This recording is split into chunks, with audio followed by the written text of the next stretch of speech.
Bismillahirrahmanirrahim. Assalamualaikum warahmatullahi wabarakatuh.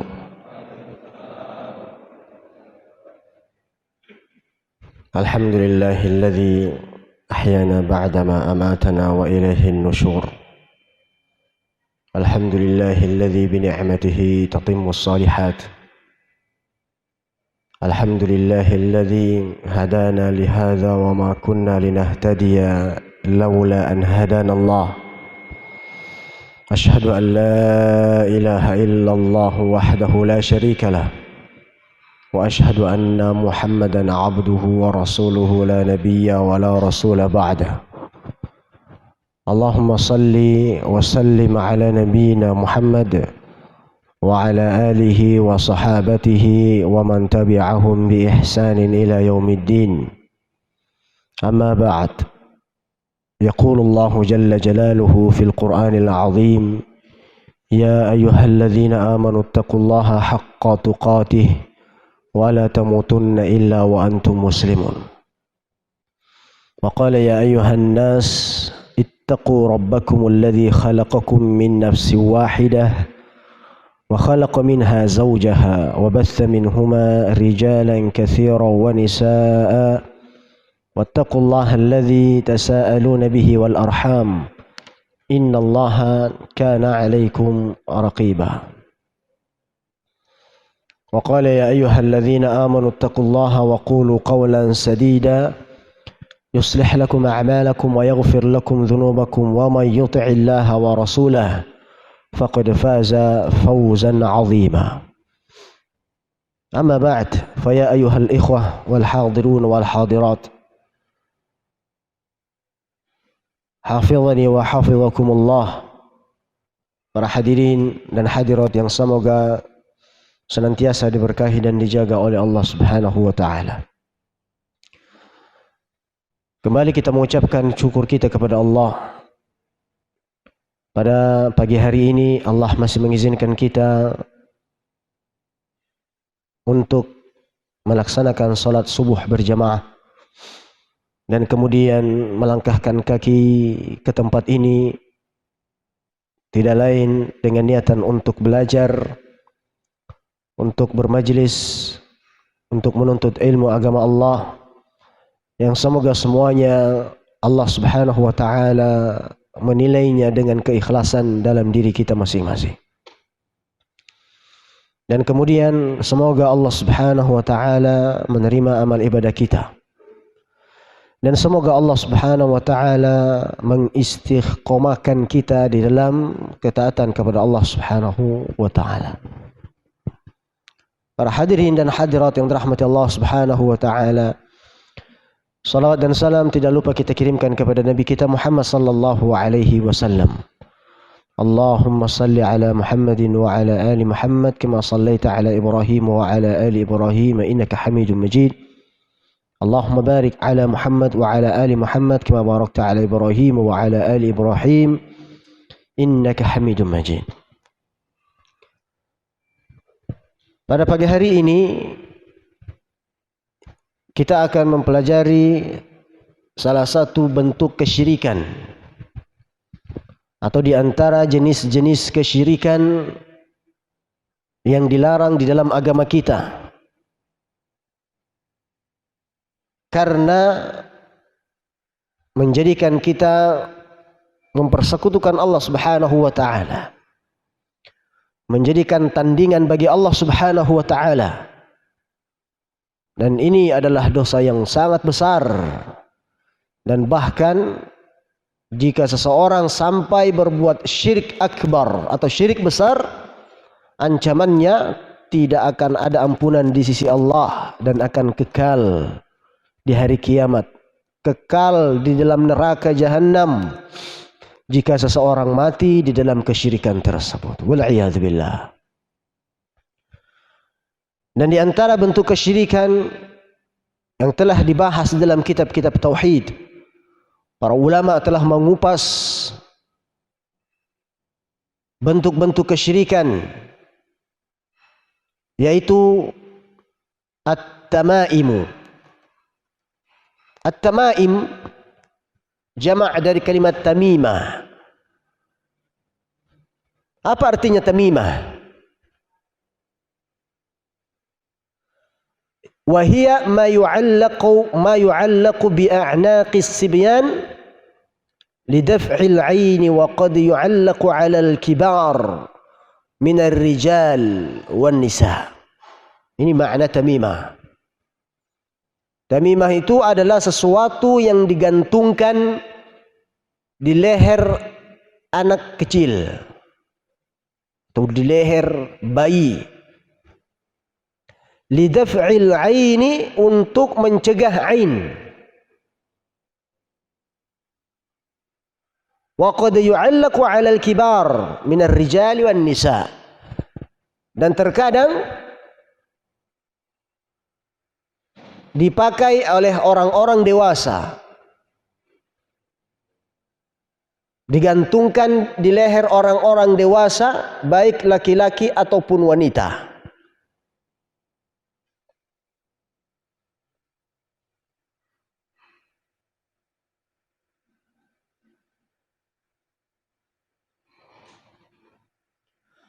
Anwa'uha wa hukmu kulli naw'. Jenis-jenis tamimah dan hukum di setiap jenis tersebut.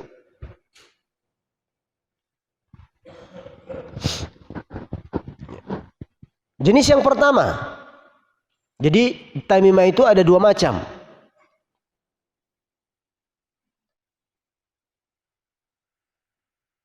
Maka min al-Quran bi an yuktaba ayat min al-Quran atau asma'illahi wa sifatihi wa yu'alliquha lil istishfa' bihadza fa hadha an-naw' qad ikhtalafa al-ulama fi hukm ta'liqihi ala qawlain.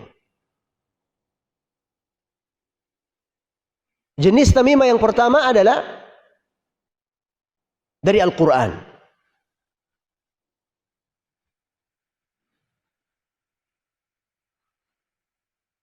Jadi tamimah ini jenisnya, bentuknya dari Al-Quran. Baik Al-Quran itu sendiri yang dijadikan sebagai tamimah.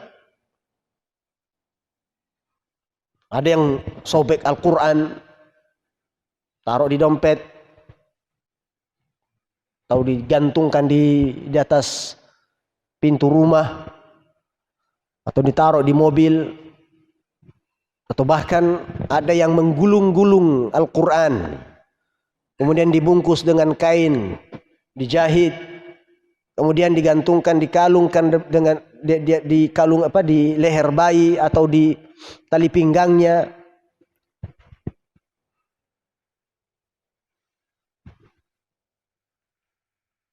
Au asma'illah, atau nama-nama Allah.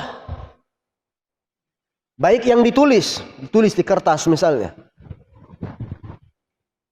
Atau sifat-sifat Allah Subhanahu wa taala. Lil istishfa'i biha fa hadha an-naw' qad ikhtalafa al-ulama fi hukmi. Ya. Jadi tamimah yang pertama jenisnya dari Al-Qur'an. Baik Al-Quran itu sendiri yang langsung dijadikan disobek misalnya, atau ditulis di atas kertas tertentu, atau dengan nama-nama Allah atau sifat-sifat Allah, dengan tujuan untuk mencegah dari ain atau bala, atau barangkali untuk menyembuhkan sesuatu penyakit. Maka ini hukumnya ulama berbeda pendapat. Pendapat yang pertama mengatakan boleh. Ini pendapatnya Abdullah bin Amr bin Al-As, wa huwa zahirun ma ruwiya an Aisyah.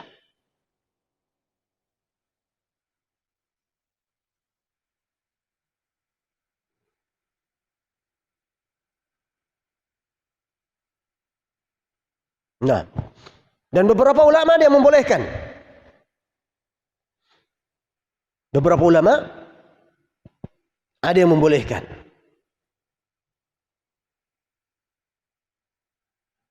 Tapi tidak semua perkara khilaf itu harus diambil.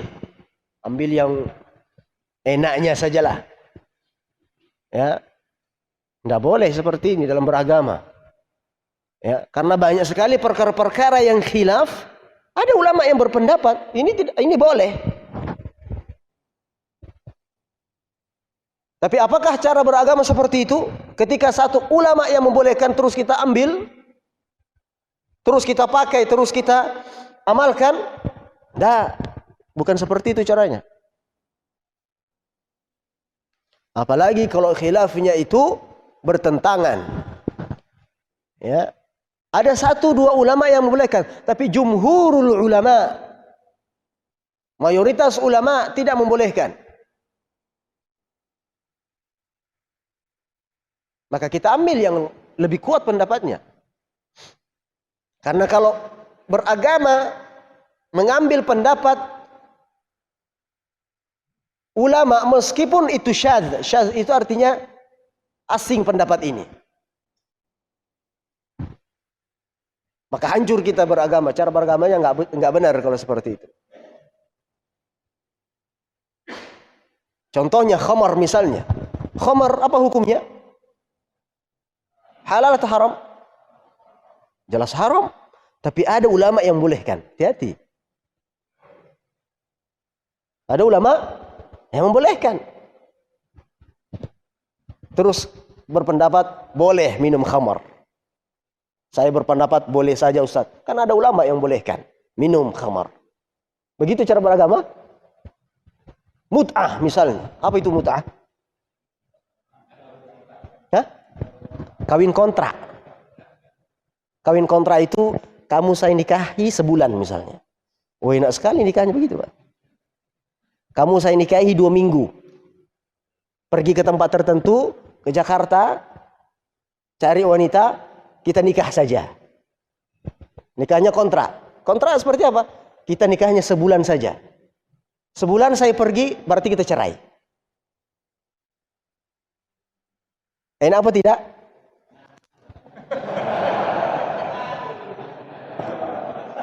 Ya. Enak apa? Boleh atau tidak kita berpendapat seperti ini? Tidak boleh. Meskipun ada ulama yang bolehkan. Coba. Terus, jika ada ulama yang bolehkan, apakah serta-merta kita langsung ambil pendapat tersebut dan kita amalkan? Tidak boleh seperti itu. Hancur agama kita. Dan banyak lagi perkara-perkara yang lain. Nah, di dalam tamimah ini, ada ulama yang bolehkan, boleh menjadikan tamimah itu selagi dari Al-Quran katanya. Selagi dari Al-Quran. Di antaranya Al-Imam Ibnu Hajar Al-Asqalani. Kata beliau, "Hadza kulluhu fi ta'liq at-tama'im wa ghayriha mimma laysa fihi Qur'anun wa nahwihi. Fa amma ma fihi dzikrullah fala nahyun fihi." Apabila tamimah itu ada zikir Allah di situ, ada nama-nama Allah di situ, maka tidak ada larangan di dalamnya.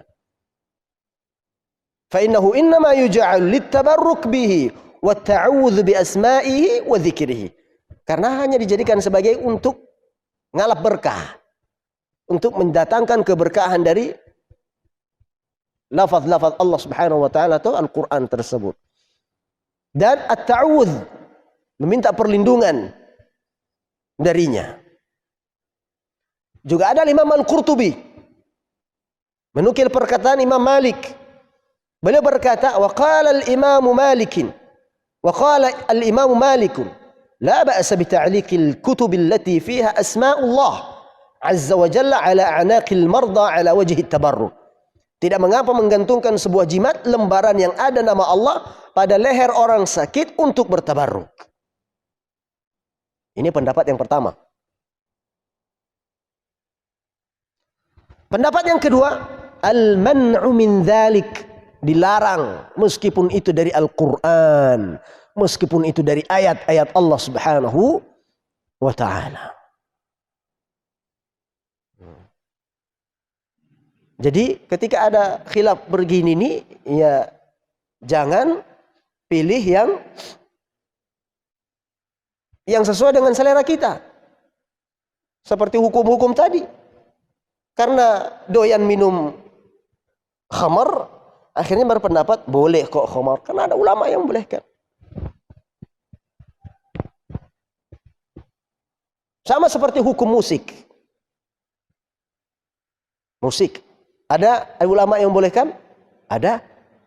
Di antaranya adalah Imam Ibn Hazm. Tapi mayoritas ulama mengharamkannya. Termasuk para sahabat. Abdullah ibn Mas'ud, Abdullah ibn Abbas. Abdullah ibn Abbas ini, Bapak Ibu, digelar sebagai turjumanul Quran. Ahli Al-Quran. Kalau ada perkara-perkara dalam Al-Quran nggak paham, tanya Abdullah ibn Abbas. Paham dia. Abdullah bin Mas'ud juga demikian. Yang Rasulullah SAW pernah meminta Abdullah bin Mas'ud untuk membacakan Al-Quran untuk Rasulullah SAW. Dan ulama-ulama yang lain menyatakan tentang keharamannya. Terus datang kita memilih sesuatu yang sesuai dengan selera kita. Ya, tidak bisa begitu kalau dalam beragama. Ya. Kecuali memang perkara-perkara itu, ya, timbangan khilafnya sama. Khilafut tanawu'.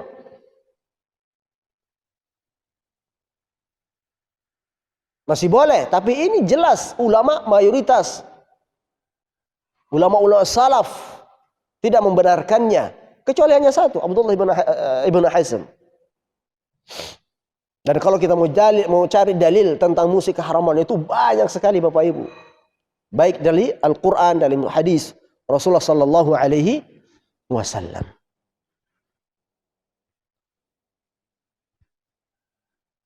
Nah, kemudian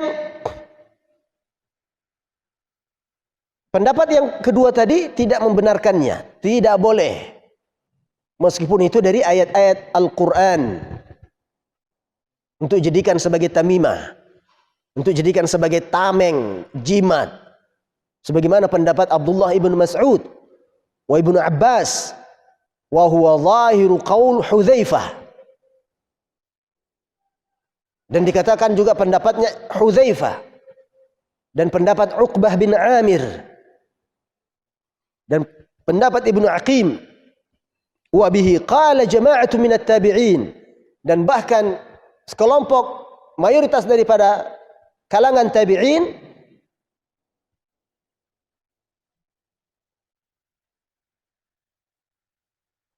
mengatakan demikian. Wa Ahmad, wa Imam Ahmad fi riwayatin ikhtarha katsirun min ashabihi wa jazama biha al-mutaakhirun, dan ulama-ulama setelahnya dari kalangan dari ulama-ulama setelah tabi'in dan seterusnya mengatakan demikian. Wahtajju bima rawahu Ibn Mas'ud qala sami'tu Rasulullah sallallahu alaihi wasallam yaqul innar ruqa wat tamaima wat tiwalata syirkun. Mereka menyatakan semuanya bentuk tamimah itu tidak dibenarkan karena secara umum lafaznya menunjukkan keumuman tanpa ada pengkhususan. Jadi ketika datang dalil secara umum, maka tidak boleh kita menjadikan sesuatu khusus kalau tidak ada dalil yang mengkhususkan. Dan hadis Rasulullah SAW mengatakan, diriwayatkan Abdullah bin Mas'ud, apa kata Rasulullah? Innar ruqa, sesungguhnya jimat. Ruqa artinya apa? Ruqyah. Wat tamaim lam jimat, wat tiwalata syirk, adalah bentuk kesyirikan. Dan ini adalah pendapat yang kuat. Dengan berbagai pertimbangan ulama. Dan ini adalah pendapat yang lebih menenangkan hati.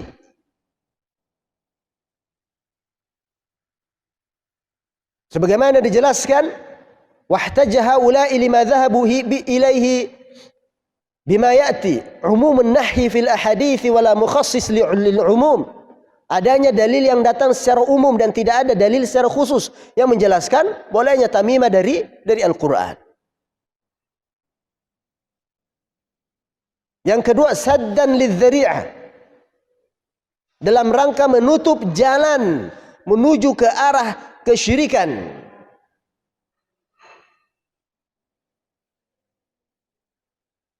Karena hal ini bisa mengantarkan kepada apa yang telah disepakati keharamannya.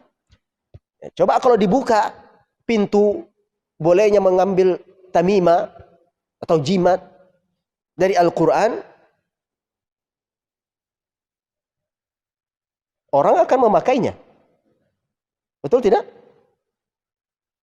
Dan di situ akan ada bentuk penghinaan terhadap Al-Quran.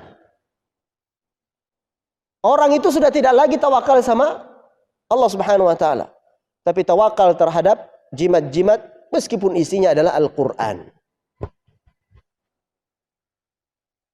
Man ta'allaqa tamimatan wukila ilai. Barang siapa yang menggantungkan sebuah jimat, maka dia akan diberikan tawakal kepadanya. Artinya dia akan bersandar kepadanya.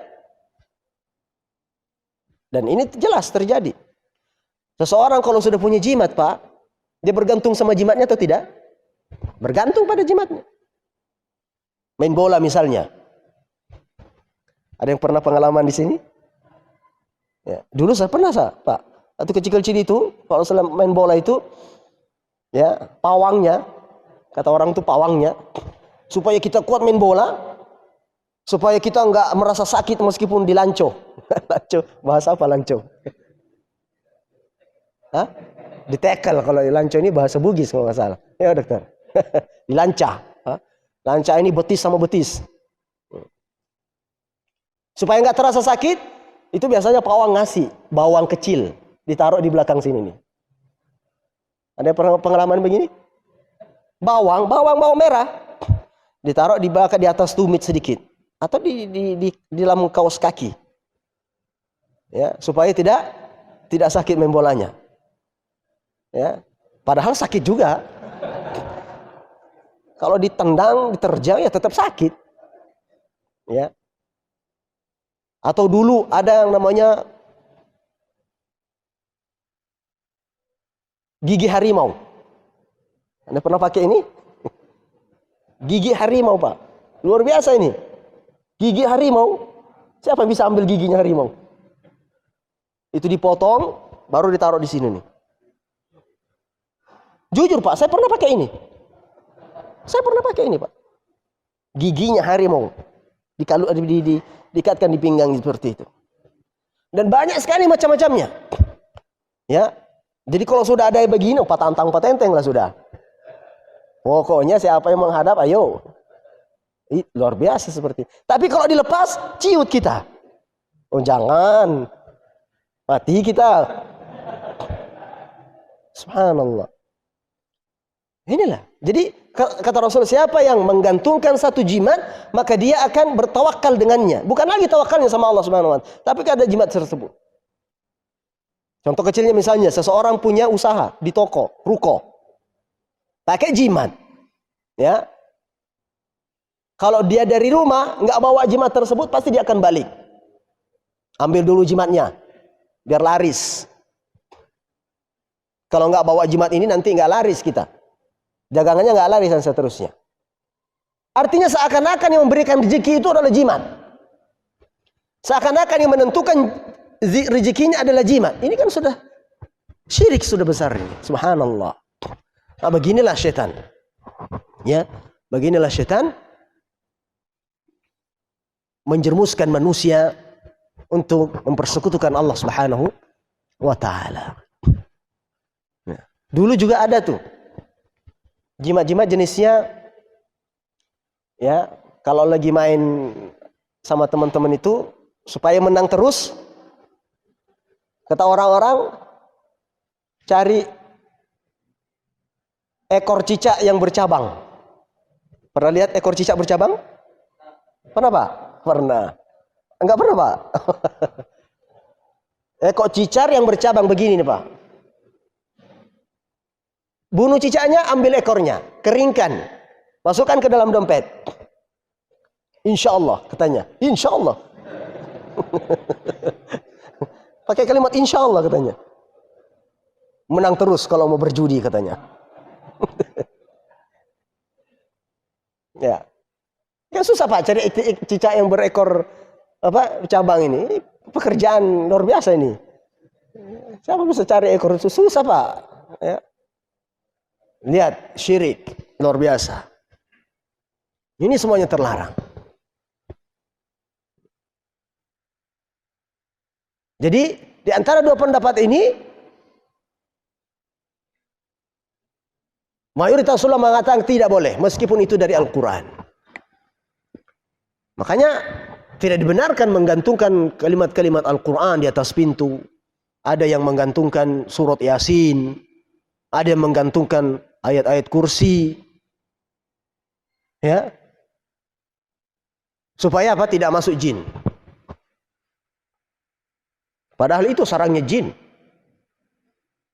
Iya. Tidak dibenarkan seperti ini. Dan kebanyakan orang-orang seperti ini menggantungkan keselamatannya dari benda-benda tersebut. Akhirnya membuka celah. Nah, tadi kan kita katakan saddan lidzari'ah, kata para ulama, untuk menutup celah supaya tidak mendatangkan kerusakan akidah dan tauhid yang lebih parah lagi, maka ditutup celah ini. Meskipun itu ayat Al-Quran tidak boleh dijadikan sebagai tamimah.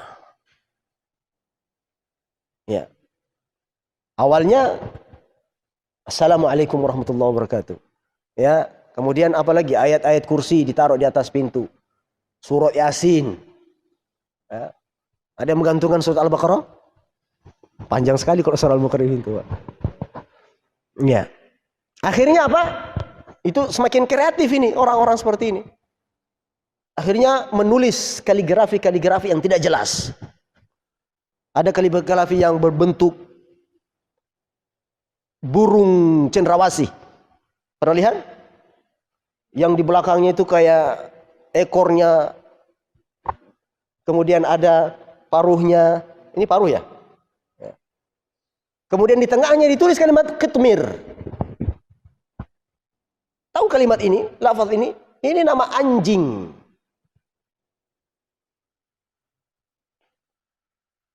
Ada beberapa itu pernah diruqyah. Pernah diruqyah Pak. Dan dia mengamalkan hal seperti ini. Menggantungkan kaligrafi ayat-ayat Al-Quran di atas atau di atas pintunya, di dinding-dinding rumahnya. Ya, kalimat kaligrafi itu. Ternyata ditemukan disitulah sarangnya jin malah. Ketika kaligrafi itu dihancurkan, kacanya dihancurkan, dipecahkan, dia yang teriak-teriak kesakitan.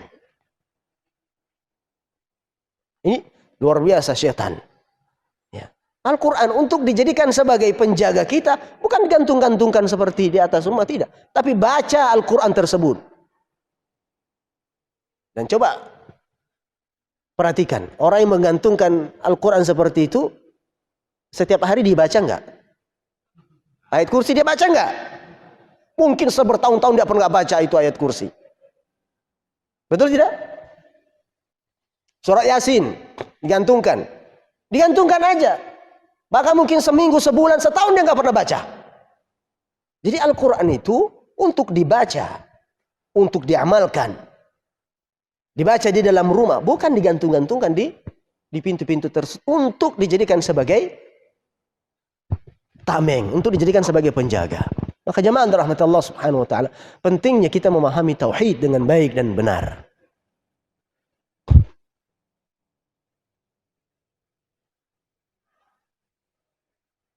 Nah, kata para ulama, ketika seseorang menggantungkan Al-Quran meskipun itu di dalam tubuhnya atau digantungkan di lehernya, di pinggangnya, ya, itu bentuk penghinaan terhadap Al-Quran.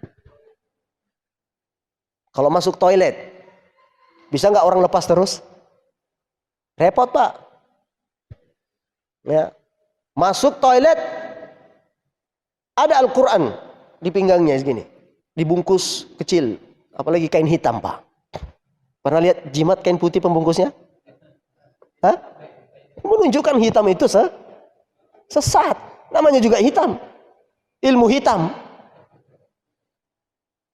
Masuk dalam toilet, dosa. Menghinakan Al-Quran. Nah,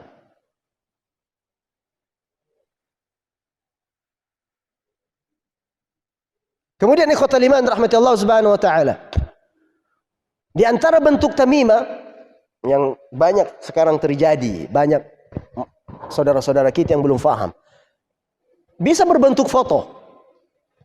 Berbentuk foto. Foto fulan digantungkan misalnya di rumah kita, ya, atau di tempat-tempat usaha kita, dengan meyakini bahwasanya foto ini mendatangkan keberkahan. Yang lebih parah lagi, Pak, ada kemarin saya lihat video baru-baru ini, masih masa-masa COVID, baru-baru COVID lagi naik-naiknya kasusnya. Dia mengatakan corona itu tidak akan pernah masuk rumah kita, katanya. Corona tidak akan pernah masuk rumah kita kalau kita menggantungkan atau menempelkan foto fulan. Subhanallah. Jadi foto fulan ini kalau ada di dalam rumah, corona nggak bakal bisa masuk di dalam rumah. Foto, Pak, foto. Ini kesyirikan luar biasa seperti ini. Atau di tempat-tempat usaha misalnya, gantungkan foto siapa misalnya. Ini banyak atau tidak, Pak? Banyak sekali. Ya, saya nggak tahu namanya siapa. Tapi ini terjadi, Bapak Ibu rahmati Allah subhanahu wa ta'ala. Ya. Jadi apa yang terjadi ketika dia nggak pasang foto tersebut, dia merasa kurang. Ini ada yang kurang ini. Ini rezeki kita bakal seret ini, katanya. Ya. Ini semuanya bentuk tamimah, bentuk-bentuk kesyirikan yang tidak dibenarkan di dalam agama kita.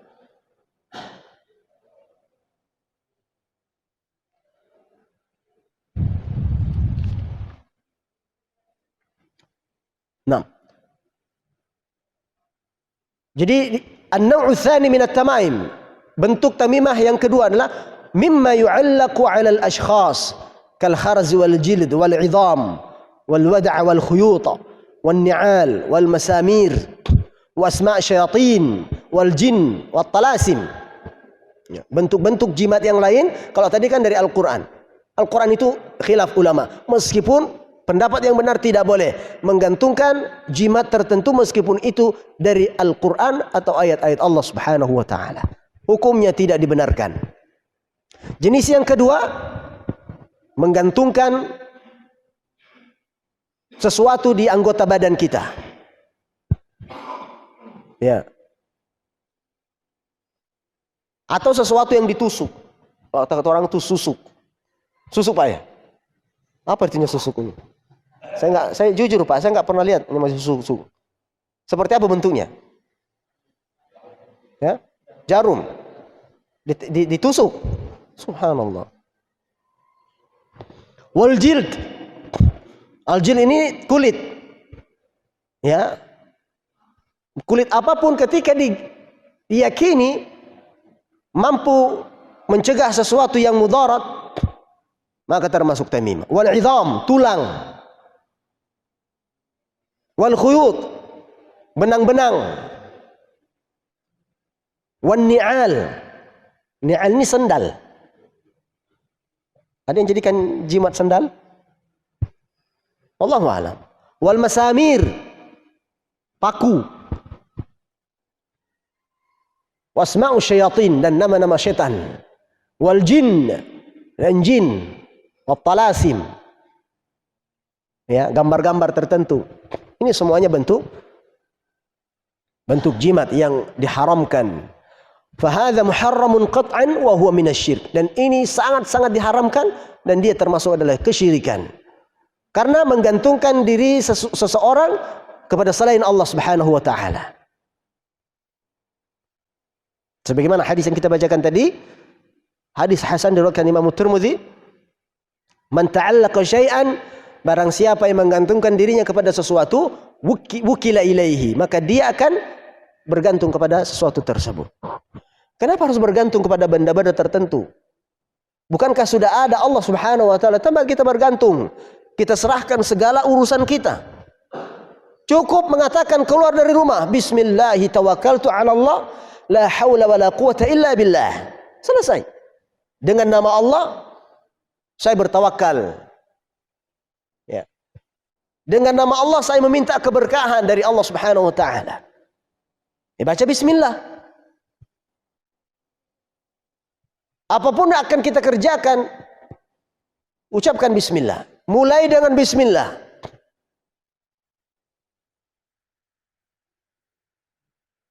Kullu amrin zibalin, kata Rasulullah. La yubda'u bi bismillah fahuwa abtar. Setiap perkara yang tidak dimulai dengan bismillah, maka dia akan al-abtar. Abtar itu terputus dari keberkahan. Tidak berkah, Pak. Makanya setiap apapun apa yang mau dikerjakan, bismillah. Ya. Mau tidur, bismillah. Bangun, bismillah. Bekerja, bismillah. Makan, bismillah. Minum, bismillah. Naik kendaraan, bismillah. Buka pintu, bismillah. Dengan nama Allah, bismillah. Artinya dengan nama Allah saya meminta keberkahan. Tawakkaltu 'ala Allah, aku sudah pasrahkan semua urusanku kepada Allah Subhanahu wa taala. La haula wala quwata illa billah, di mana tidak ada daya, tidak ada kekuatan kecuali dari Allah Subhanahu wa taala. Baca doa-doa seperti ini. Atau doa yang lain misalnya, Allahumma inni a'udzubika an adilla aw udall. Ketika keluar rumah baca doa ini, ya Allah aku berlindung kepadamu dari tersesat kemudian atau disesatkan. Au azilla au uzalla, tergelincir atau menggelincirkan. Tergelincir atau digelincirkan.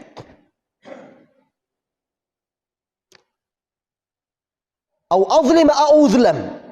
Aku berlindung kepadamu ya Allah supaya tidak berbuat zalim atau dizalimi. Au ajhala au yujhala alayya.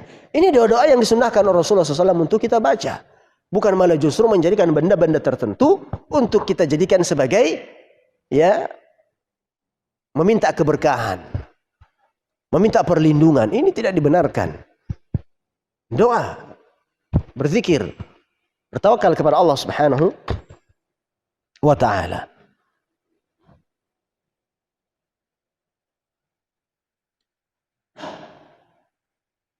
Anwa'u ta'aliq allati abtalha al-Islam.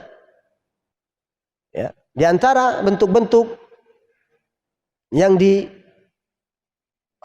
di dalam agama kita untuk kita gantungkan, ya, ma yu'allaqu 'ala al-hayawan.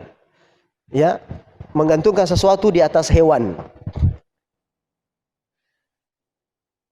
Banyak enggak? Ada. Sapinya digantungkan apa misalnya? Kalungkan apa misalnya? Itu kan ada kepercayaan, ada keyakinan tertentu di situ. Atau mobil misalnya. Ya. Kan biasanya ada tuh, Pak. Mohon maaf. Biasanya kan spion depan itu bisa untuk digantungkan sesuatu. Betul? Gantungkan ayat kursi dengan niatan supaya kita tidak kecelakaan. Ada berpendapat seperti itu. Gantungkan tasbih. Betul? Nah. Tinggalkan semua ini, Pak. Copot semua seperti ini. Tidak benar seperti ini. Tidak benar seperti ini. Ya. Cukup naik kendaraan, bismillahi tawakkaltu 'ala Allah, la haula wala quwata illa billah. Allahumma inna nas'aluka fi safarina hadzal birra wat taqwa minal 'amali ma tarda. Baca doa-doa safar. Ya. Subhanalladzi sakhkhara lana hadza wa ma kunna lahu muqrinin wa inna ila rabbina lamunqalibun. Naik kendaraan baca doa ini. Maha suci Allah yang telah memperjalankan kendaraan ini. Subhanallah. Wa ma kunna lahu muqrinin, dan kami tidak punya kekuatan sama sekali terhadap kendaraan ini. Jadi yang mengendalikan kendaraan kita pun Allah Subhanahu wa taala. Kapan Allah bingung? Macet dia, Pak. Meskipun kita baru servis. Betul tidak? Iya. Jadi doa itu luar biasa. Artinya, Subhanalladzi sakhkhara lana hadza wa ma kunna lahu muqrinin wa inna ila rabbina lamunqalibun. Maha suci Allah yang menguasai, yang memperjalankan kendaraan ini. Dan kami tidak punya kekuatan sama sekali, daya sama sekali untuk kendaraan ini. Wa inna ila rabbinal munqalibun, dan kepada Rabb kamilah tempat kita kembali. Allahumma hawwin alaina safarana hadha. Ya Allah, mudahkanlah safar kami ini. Wa tu'anna bu'dahu, dan pendekkanlah jaraknya yang jauh, dan lain sebagainya.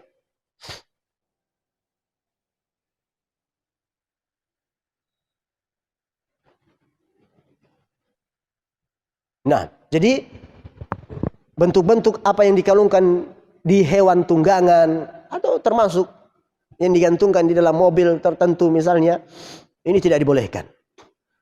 Ya. Apalagi biasanya, mohon maaf, ini ada teman saudara-saudara kita yang driver truk tertentu, itu biasanya ada itu, Pak. Di belakang bannya itu ada benda-benda itu yang biasa digantungkan. Betul enggak? Ada yang paham seperti ini? Anda pernah lihat seperti ini, Pak?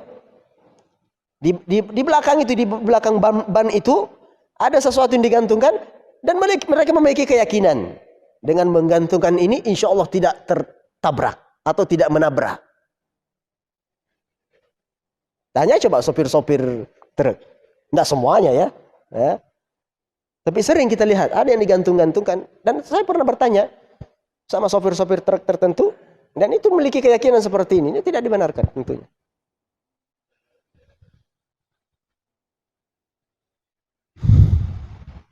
Nah, dan sesuatu yang digantungkan juga pada anak-anak kecil. Nah, ini banyak ini.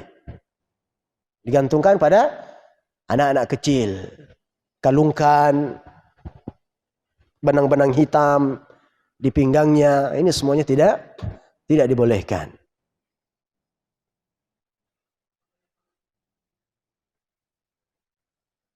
Nah, di sini juga sudah disebutkan tadi. Wa ma yu'allaqu 'ala babid dar, sesuatu yang digantungkan di atas pintu rumah. Wa dukan, toko-toko, wa sayyarah, mobil, kendaraan. Ya, dan seterusnya. Bi'tiqadi annahu yajlibur rizq wa yadfa'ul 'ain wa dhurr wa nahwi dzalik. Dengan keyakinan benda-benda tersebut akan mendatangkan rezeki dan mencegah dari sesuatu yang mudarat.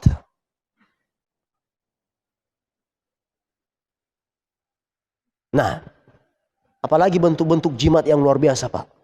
Ada benda-benda sepuh misalnya, keris, dengan keyakinan ini keris ini berisi loh.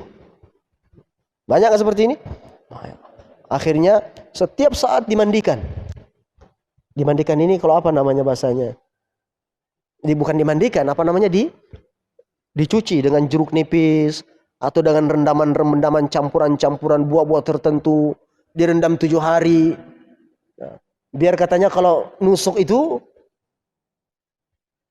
mantap dia. Langsung mati mungkin barangkali orangnya. Ini bahaya seperti ini. Ya. Dan saya pernah, Pak, membongkar beberapa jimat.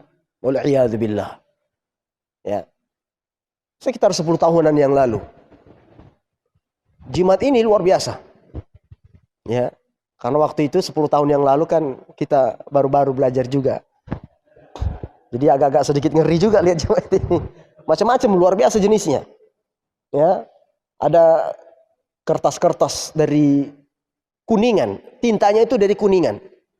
Nah, kata orang itu kalau dari Kuningan ini jimatnya asli ini. Kalau hanya sekedar tinta-tinta pena itu belum tentu asli. Tapi kalau sudah Kuningan itu asli itu. Nah, itu bentuknya Kuningan, kertasnya mengkilat. Saya buka, itu semua isinya raja itu. Kalimat-kalimat tidak jelas. Dan kadang dicampuri dengan kalimat-kalimat Al-Quran. Subhanallah. Ini penghinaan terhadap Al-Quran. Huruf-huruf tertentu. Ya. Ada lagi pernah saya buka juga. Jimat kain hitam. Yang isinya adalah lidi-lidi.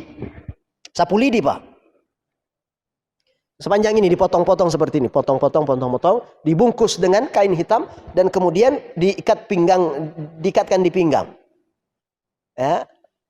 Yang katanya siapa yang memakai jimat ini, peluru itu meleset, Pak. Peluru meleset. Canggih nggak? Hah? Luar biasa ini. Ya. Akhirnya orang merasa kuat kalau sudah pakai itu. Kalau sudah ketemu begal, ketemu perampok, dia merasa santai aja. Tembak, oh saya nggak mempan kok. Luar biasa. Dan banyak lagi jenis-jenis yang lainnya. Na'iyadzubillah. Ya. Makanya ini pentingnya belajar tauhid. Ya. Karena seseorang yang menggantungkan dirinya kepada jimat-jimat tertentu, kata Rasulullah SAW, fa in mitta alaihi atau fa in mitta alaiha lan tufliha abada. Kalau engkau mati sementara jimat-jimat itu masih engkau gunakan, masih engkau gantungkan, kamu tidak akan pernah bahagia selama-lamanya. Artinya sengsara terus. Dunia akhirat. Dunia akhirat. Dan banyak sekali bentuk-bentuk jimat-jimat modern saat seperti ini. Kadang kan dulu sempat viral itu batu akik. Betul? Nah, ini bahaya, Pak. Orang yang nggak punya tauhid ini bahaya. Orang yang menjual batu akik nanti bilang, Pak, ini bentuknya bagus ini. Ada isinya ini. Tidak sama akik yang lain. Kalau Bapak pakai ini, senang terus. Subhanallah. Sekarang kan sudah nggak ada lagi ya. Meskipun bapak-bapak masih ada yang pakai, tidak masalah pakai, Pak. Tapi jangan ada keyakinan ini akik ini bagus ini.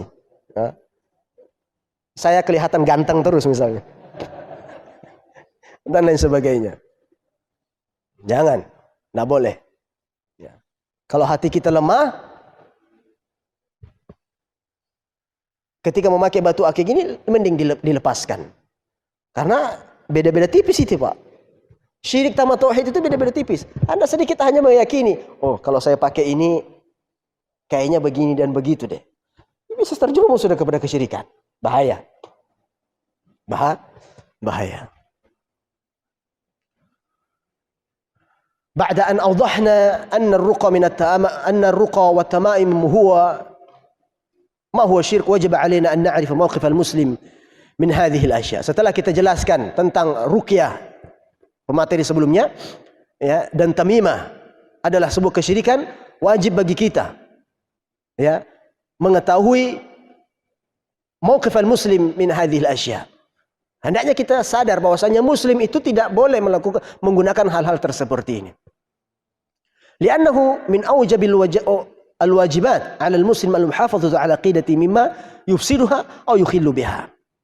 Ya. Sikap kita sebagai seorang muslim harus kuat. Ya. Dan sebuah kewajiban bagi setiap muslim untuk menjaga akidahnya dari segala sesuatu yang bisa merusaknya. فلا يتعاطى ما لا يجوز من الأدوية ولا يذهب إلى المخرفين والمشعوذين ليتعالج عندهم من الأمراض. Maka tidak boleh kita mendatangi orang-orang tertentu yang katanya orang pintar bisa menyembuhkan ini atau menggunakan benda-benda tertentu, ya, untuk menolak bala seperti ini dan itu dan seterusnya. Ini tidak boleh. Ya. Li'annahum yamraduna qalbuhu wa aqidatuhu. Ya. Ketika ada orang seperti ini, sebenarnya hatinya sedang sakit. Ya. Akidahnya juga demikian. Wa may yatawakkal 'ala Allah kafah. Dan barang siapa yang bertawakal kepada Allah Subhanahu wa taala itu sudah cukup baginya. Sudah cukup baginya. Lidzalika kana wajiban 'ala al-muslim al-bu'du an kulli anwa'i ar-ruqa wat tamam asy-syirkiyah. Oleh karenanya wajib bagi setiap muslim untuk menjauhi, ya, hal-hal tersebut. Ruqyah-ruqyah yang tidak jelas, tamimah-tamimah, jimat-jimat yang meyakini sesuatu ada pada jimat-jimat tersebut, ini semuanya harus kita jauhi.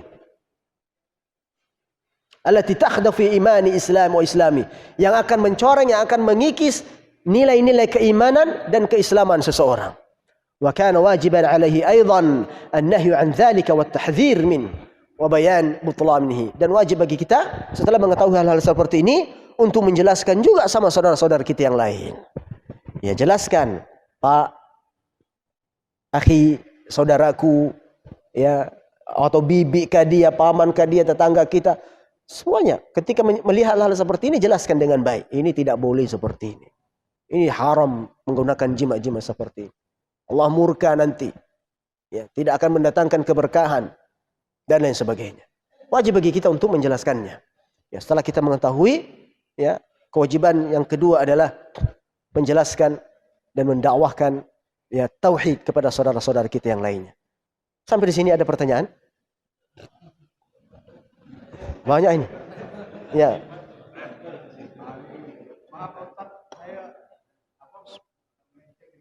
Masalah sholat. Jadi begini Ustaz, saya ingin menanyakan bagaimana hukumnya apabila kita melaksanakan sholat wajib atau sholat sunnah. Apabila kita melaksanakan sholat sunnah, di samping kita sebagai makmum maupun sebagai imam, dalam pelaksanaan itu setelah kita membaca Fatihah, kita membaca ayat. Kemudian ayat itu sama, kemudian diingatkan oleh kita masih bersalah. Bagaimana menjelaskan? Apakah sholat itu sah atau tidak, atau bagaimana? Kita sebagai makmum atau kita sebagai imam? Bagaimana? Makanya assalamualaikum warahmatullahi wabarakatuh. Nah, ketika ada kesalahan bacaan di dalam sholat, sementara makmum mengingatkannya, tapi ya pada sholat wajib, ya, tapi tetap salah imamnya, salah. Terus bagaimana caranya?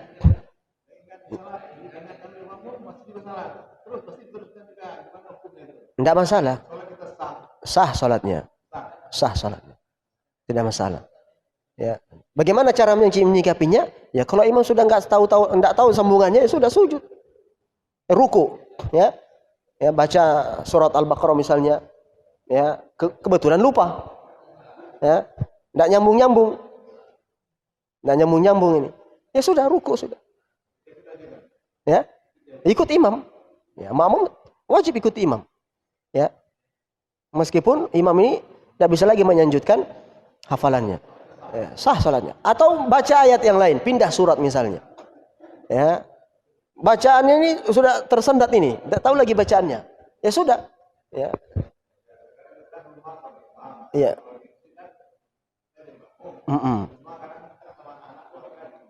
Ya. Ya kalau salah tidak tahu lagi lanjutannya, sudah ganti surat lain atau sujud atau ruku langsung. Ya, sudah diperbaiki. Kayaknya nggak bisa ini. Nggak nyambung ayatnya nih.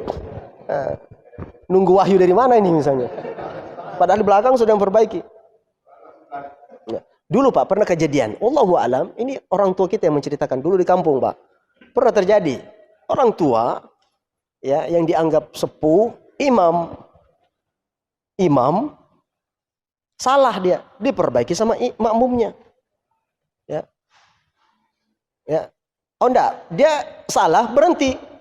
Tapi makmum di belakang nggak tahu juga apa lanjutannya. Nggak ada yang memperbaikinya. Lama dia nunggu. Akhirnya dia noleh ke belakang. Apa lanjutannya?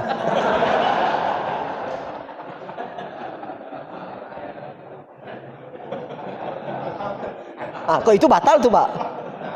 Kok itu batal sholatnya?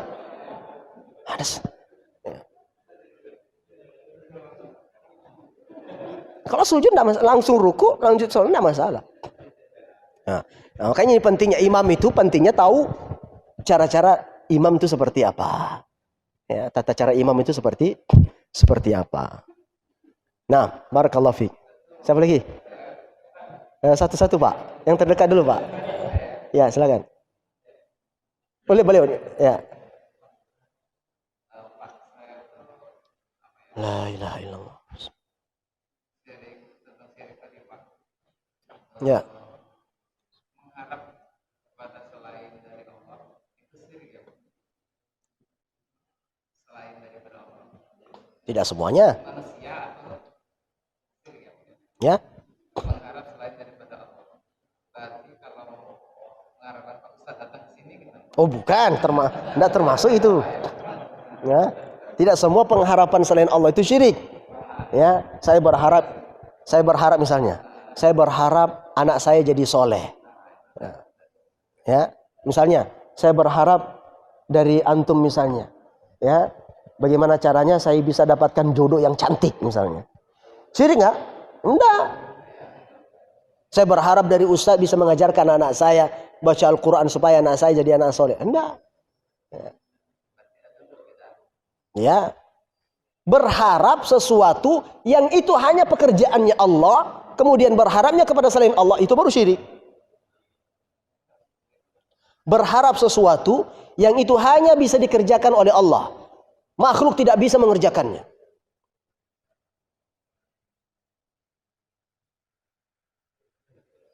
Kemudian dia minta sama yang lain. Berharap sama yang lain. Maka itu adalah bentuk kesyirikan. Contohnya, ya, minta kesembuhan. Minta sembuh kepada batu-batuan misalnya. Minta sembuh kepada pohon-pohon tersebut misalnya. Minta sembuh kepada penunggu-penunggu atau jin-jin ini tersebut. Nah, ini termasuk kesyirikan. Jelas, Pak? Jadi sesuatu pengharapan yang itu hanya Allah Subhanahu wa taala yang bisa mengerjakannya, kemudian dia minta kepada selain Allah, itu berbentuk syirik. Allah taala alam. Ada lagi? Beliau dulu kayaknya. Ya.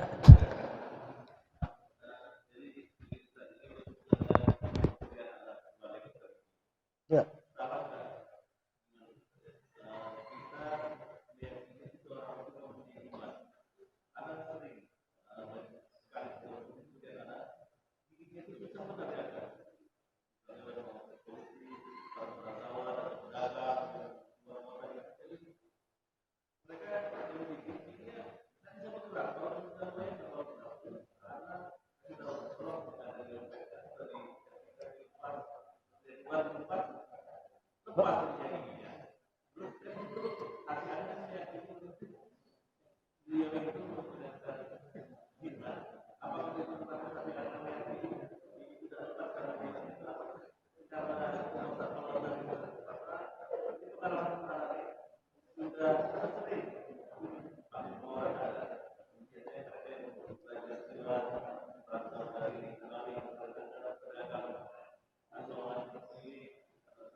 Tidak salah.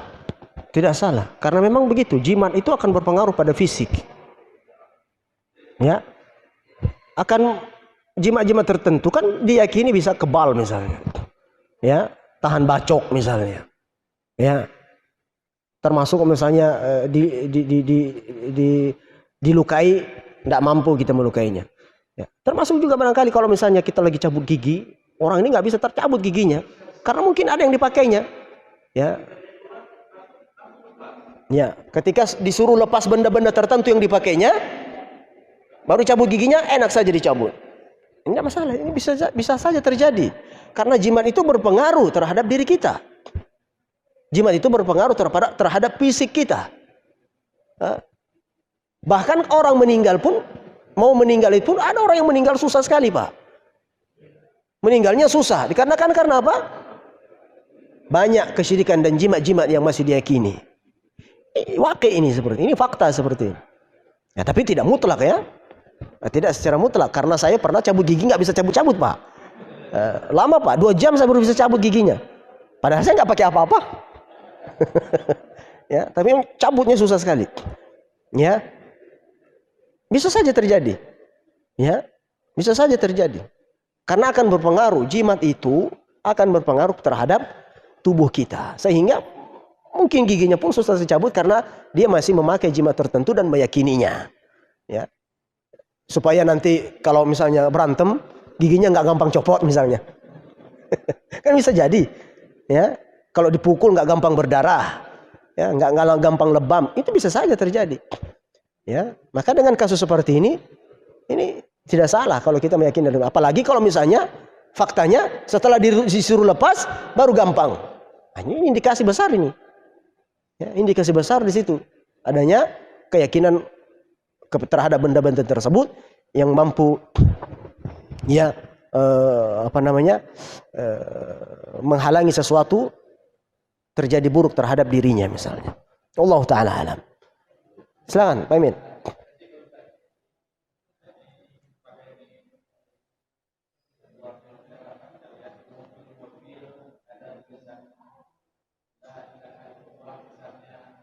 Masya Allah.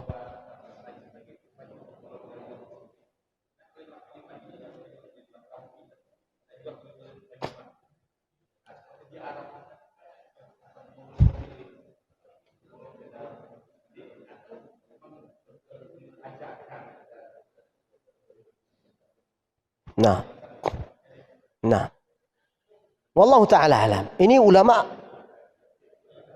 berpendapat dalam hal ini. Ya, apalagi di Arab itu Pak, terkadang ada bangunan-bangunan megah, ditulis di depannya Masya Allah, Tabarakallah. Ya, dengan tujuan katanya supaya terlindung dari ain. Atau misalnya mobil-mobil mewah, di belakangnya ditulis Masya Allah, Tabarakallah. Atau kalimat tauhid la ilaha illallah Muhammadur Rasulullah. Ya. Kata para ulama, ada yang membolehkan. Ada yang membolehkan, ya. Tapi hati-hati niatnya.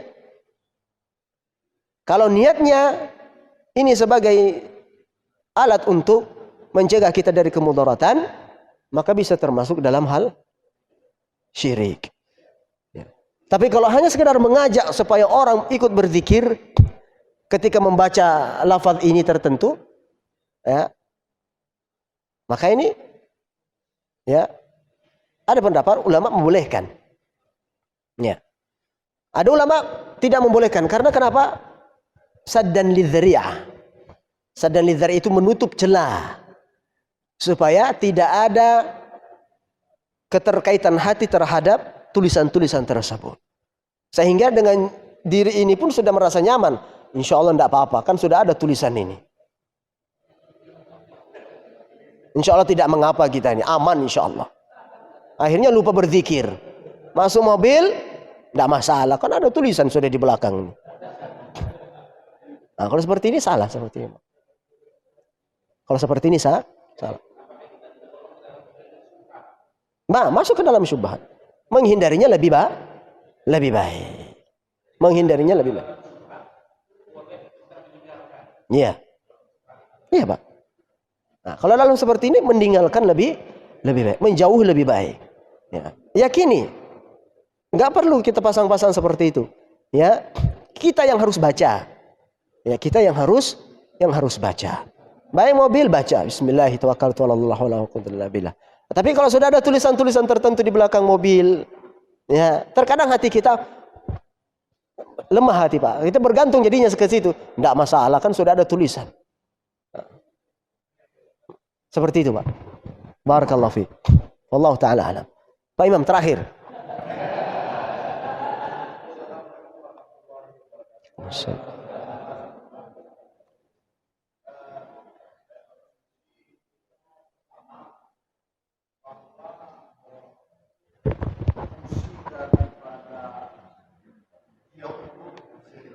Ya.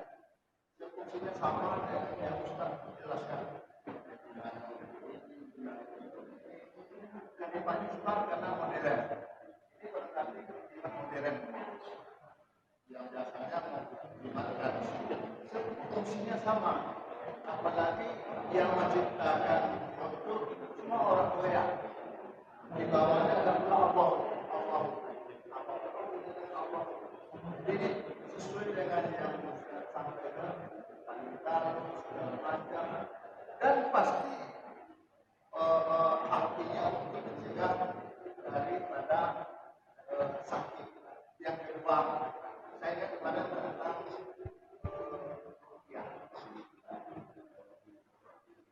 misal seorang anak panas, anak kecil, hasbi harus sehat. Hasbi dibuatnya rupiah dibacakan sehat. Saya membacakan itu juga usul, tapi kok tidak sehat. Nanti ada yang disimpan pakai hasbi. Jadi setidak-tidaknya hasbi menggunakan mantra itu. Paman saya seorang yang banyak lama, kemudian dia obat. Terakhir dia obat orang rambut ayam.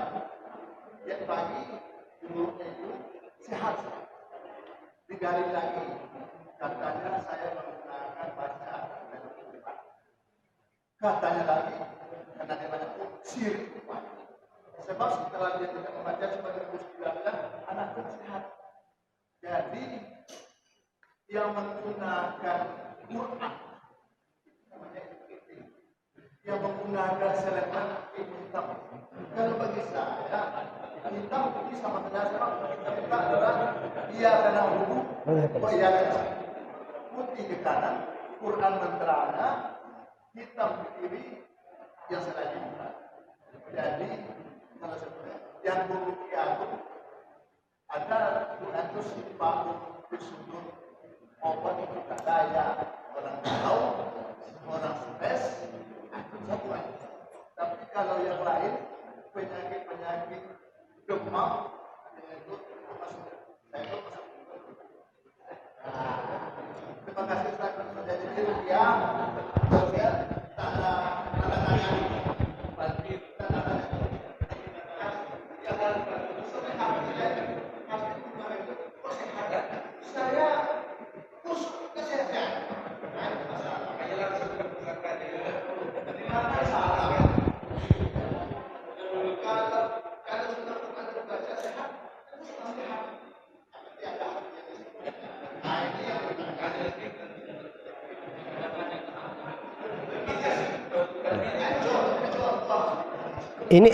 Ini pertanyaan atau pernyataan? Pertanyaan.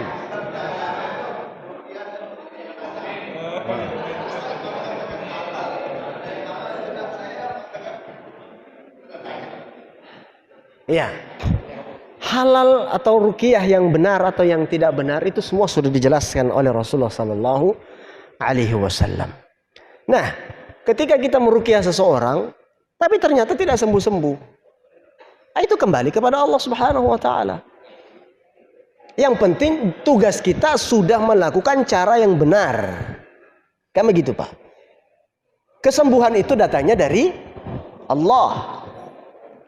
Meskipun kita ruqyah dengan ruqyah syariah, belum tentu sembuh kalau Allah tidak menghendakinya. Nah, ini hati-hati, ini talbis iblis kadang ini. Ya.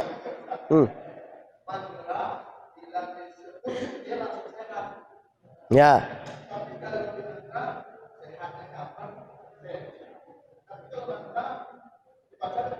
Sehat.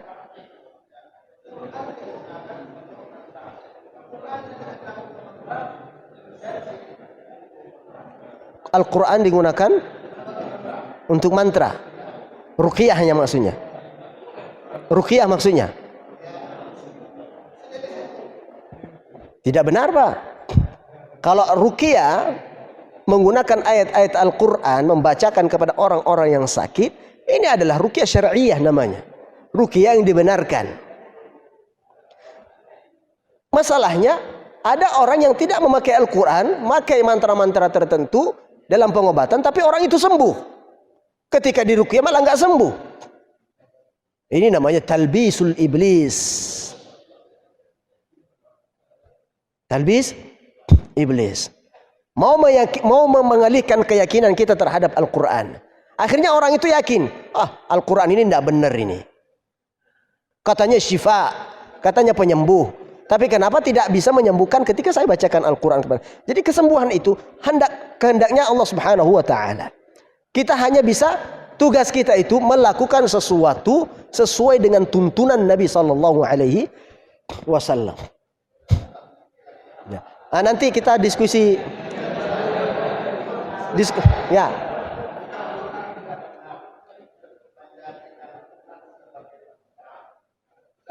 Ya.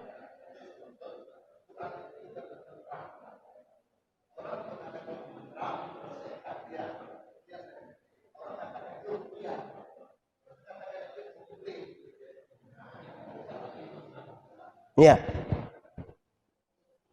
Sebenarnya ketika seseorang membacakan Al-Quran, ruqyah itu makna lain daripada ruqyah itu adalah mantra. Ruqyah itu makna lain artinya mantra. Tapi ketika membacanya, meruqyah seseorang dengan Al-Quran, itu disebut ruqyah syar'iyah. Tapi ketika membaca ruqyah selain daripada Al-Quran dan doa-doa yang disunahkan Nabi, itu disebut mantra-mantra yang pengertiannya secara umum kita sebut sebagai mantra. Karena kalau sudah bilang mantra itu sudah nggak benar. Biasanya begitu kan? Tapi kalau dikemas dengan ruqyah syar'iyah, itu pasti benar. Nah, begitu. Nah, jadi setiap pengobatan dilakukan dengan bacaan Al-Quran, doa-doa tertentu dari Rasulullah SAW, itu adalah ruqyah syar'iyah. Dibolehkan. Dibolehkan. Kecuali kalau disisipkan dengan mantra-mantra tertentu. Ini baru yang tidak dibenarkan. Wallahu ta'ala alam. Cukup sampai di sini dulu. Kita lanjut pada pekan berikutnya. Subhanakallahumma rabbana bihamdik, asyhadu an la ilaha illa anta astaghfiruka wa atubu ilaik. Assalamualaikum warahmatullahi wabarakatuh.